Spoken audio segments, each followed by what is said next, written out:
Hello, everyone. I hope you are having a terrific week. So, I wanted to talk to you today about traveling. Do you travel for vacations? Maybe you travel for business or for other reasons. Well, I'm sure you're like a lot of people out there. When you travel, you have some level of anxiety when you travel. Maybe your anxiety is very minimum, or maybe you get, motion sickness and travel sickness. It happens to a lot of people out there. So this past week on Wednesday, my wife, my daughter, my mother-in-law, and my niece and my nephew all are traveling along with my son, in case I didn't mention him, are traveling from the west coast of the United States to the east coast of the United States by air. And there is some built up anxiety, amongst the group. Each individual has a certain level of anxiety, already. But there is the additional anxiety of traveling with a child on the autism spectrum. Now, my son has a lot of issues when it comes to overstimulation, sight, sounds, people, unknown locations. He has anxiety that he builds up inside of himself, and he's not able to express, because of where he is on the autism spectrum. He has very limited ability to express his anxiety and what he's really feeling. When he becomes overstimulated, he shuts down. So I wanted to tell you today a little bit about what we did to prepare him for this trip. And it started over 2 weeks ago. The first thing we did was we planned out the trip with him, explaining how you're going to get from here to there.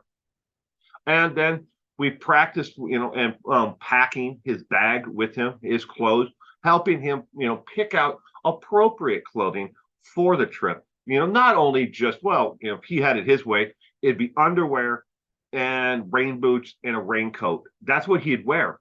But it's not exactly appropriate for going up to dinner and to, be going to a festival in itself. So you might need just a little bit more clothing. So we went through the process of, the planning of the trip, and then the packing of the bags, and then what bag he'd be using, what he would be taking on his carry-on package, bag as well, which is a backpack. Now, in the backpack he's taking along with him, it doesn't have a lot in it, but it has just enough that's going to help him relax and feel more comfortable. The very first item that went into the backpack as he left this past Wednesday was his favorite stuffed animal. It just happens to be a thing from Gish, and it's a half donkey, half butterfly, one stuffed animal. Yeah, it's a donkey with wings. Okay, and then it's got antennae as well from like a butterfly. It's a weird stuffed animal, trust me, but it makes him feel comfortable.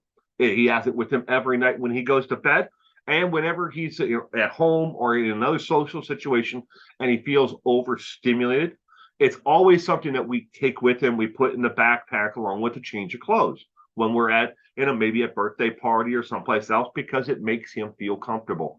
And the last thing we want him to do is get to the point where he feels uncomfortable and he shuts down, because that process itself can take 10 minutes, 15 minutes in itself to get him relaxed to the point where he wants to continue on.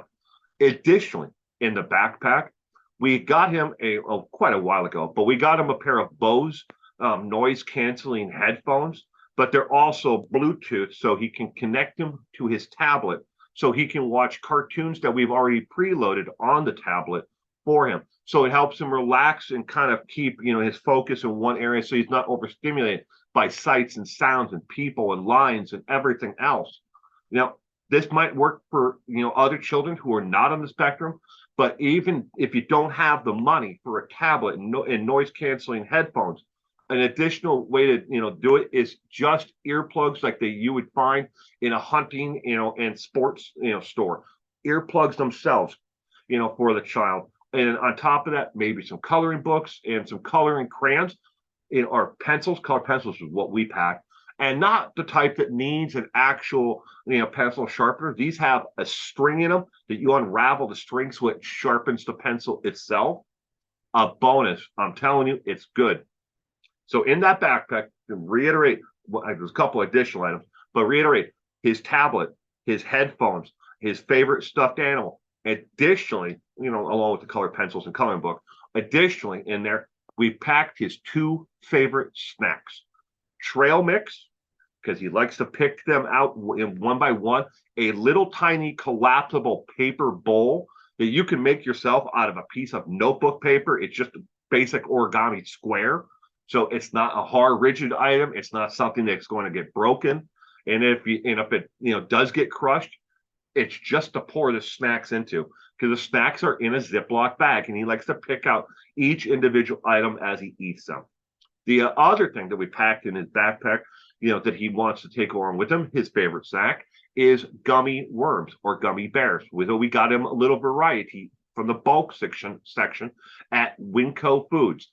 It's far cheaper to get him out of the bulk section than it is the pre-packaged stuff. But anyways, he enjoys that. So we want to keep him as calm as possible. When you think about traveling, though, you need to think about the anxiety level of each individual within the group. Some people can take medication to relieve their anxiety. Other people like to kick a good, stiff drink back to relax a little bit more as they travel, because you never know what's going to take place. Let's just say that on one of their connecting flights, the airline misplaces all their checked baggage. Well, in mom's backpack is all the medication that she needs and he needs. Additionally, a couple of items that will calm him, a change of clothes for himself and a change of clothes for herself. Never pack anything that you cannot replace immediately in your checked baggage. Always put it in your carry-on. So on top of all of that, we want to make him as comfortable as possible. We also planned the trip, and we did kind of a dry run with approval from the airport itself and the airline. Without boarding passes, we were able to get approval to go to the airport and do a dry run, showing him where the ticket window is and going through that process of waiting in line and then going through TSA, because it helps him calm down. It's like, okay, I've been through this before. I know what's going to take place, because it helps lower that anxiety level, even if it's just a little bit. It definitely helps, because we never want him to get over stimulated. We want to keep him as calm as possible, because when he's in a social situation where it's a situation like an airport, and there's everything in an airport, and you will see anything and everything at a small airport to a large airport, because they do have several connecting flights that they need to make. So we calmed him down. We did the dry run. Then we showed him where he's going on a map from the west coast of the United States to the east coast of the United States. And then we went through the planning of what is going to take place when he actually arrives at the location that they're going to. And all of it, again, to keep him in the know, because a lot of people don't realize this, is especially when you're traveling with children, they pick up on the anxiety levels of the adults around them, and they know an awful lot more than they're able to lead on about the individuals and what's going on. And maybe you're traveling for not such fun vacation. Maybe you're traveling for bereavement, for a funeral or something along those lines. Children pick up on this stuff, and it stresses them out just as much. Maybe they can't express it to you. Maybe they just look like they're okay, but you need to communicate with them.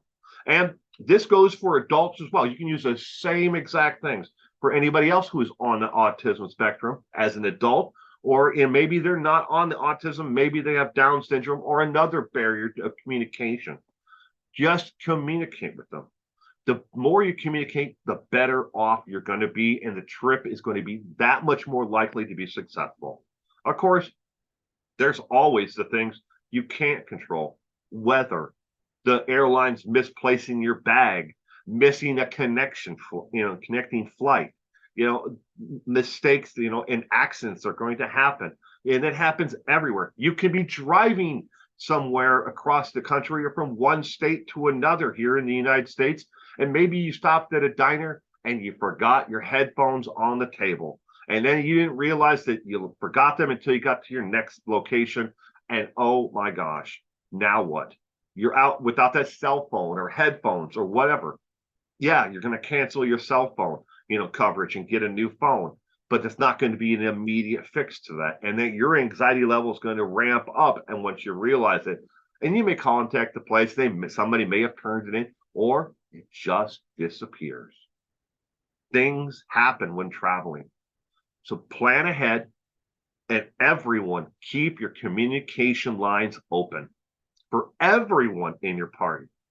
If you're taking a vacation or if you need to travel, I wish you the best and safe travels to each and every one of you out there. Until next time, to everyone, thank you again. And for those who are new, checking out this content for the first time, I wish you the best. And I hope that, you will check out some of my content and consider subscribing here to the Taco Podcast. Have a great week.